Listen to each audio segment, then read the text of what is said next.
I woke before sunrise to the distant cry of coyotes echoing across the Arizona desert. The ranch had been quiet for weeks, but the land always carried memories of danger. 10 years earlier, I had rescued a frightened Apache girl from a Comanche raiding party near the dry riverbed. She was barely a teenager then, exhausted, injured, and terrified.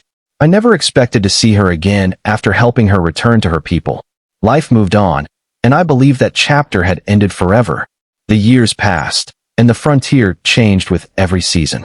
New settlers arrived, wooden towns expanded, and soldiers built forts across the territory.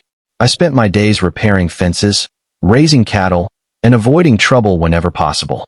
Yet every evening, as the sun disappeared behind the red cliffs, I remembered the determined young girl whose courage had impressed me.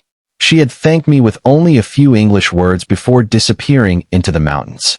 Sometimes I wondered whether she had survived the hardships waiting beyond the horizon.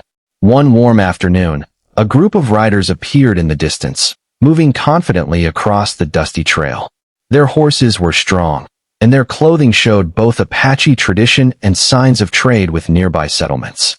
At the front rode a young woman with calm eyes and long black hair braided neatly over her shoulders. As she approached the ranch, she smiled gently. It took only a moment before I recognized her. The frightened girl I had rescued had become a proud, confident woman. She dismounted and greeted me in clear English, thanking me for saving her life years ago. She explained that after returning home, she had worked tirelessly to unite neighboring Apache families and encourage peaceful trade with local ranchers. She had learned English from missionaries and traders because she believed understanding each other was stronger than fighting. Her people respected her wisdom, and she had become one of the most trusted voices among her community. Listening to her story filled me with quiet admiration. After sharing a meal, she revealed the true reason for her visit. She said her people wanted lasting peace with nearby settlers, but trust remained fragile after years of violence. She believed my honesty and reputation could help build a bridge between both communities. Then she surprised me with a proposal unlike anything I had imagined. She asked me to leave ranch life behind and become an official representative between the Apache villages and the frontier towns, helping both sides solve conflicts peacefully. The proposal left me speechless because it carried enormous responsibility. I had spent years avoiding politics and conflict, choosing the simple life of a rancher instead. She understood my hesitation and assured me that she was not asking for an immediate answer. She simply believed that the man who had once risked his life to save a stranger possessed the compassion needed to unite divided people. Her confidence in me felt heavier than any burden I had ever carried before. That evening we rode together across the open plains, discussing the future of the region. She spoke about children who deserve to grow up without fear of raids or revenge. I shared stories of settlers who also dreamed of peaceful lives instead of endless conflict. Although our backgrounds were different, our hopes sounded remarkably similar. For the first time, I realized that courage was not only found in battle. Sometimes the greatest bravery meant choosing understanding instead of hatred.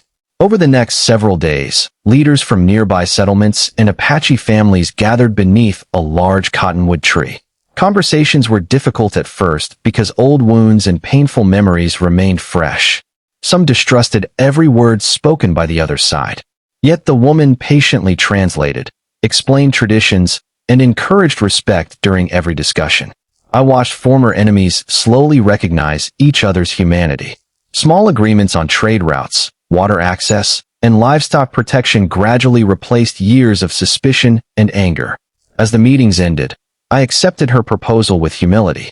Together we established regular gatherings where disputes could be resolved through conversation rather than violence. The work demanded patience, honesty, and sacrifice, but each successful agreement strengthened hope across the frontier. Looking back, I realized that rescuing one frightened girl had changed far more than a single life. 10 years later, she returned not seeking repayment, but offering a chance to build a better future for everyone. Her proposal became the beginning of a lasting peace that neither of us could have imagined.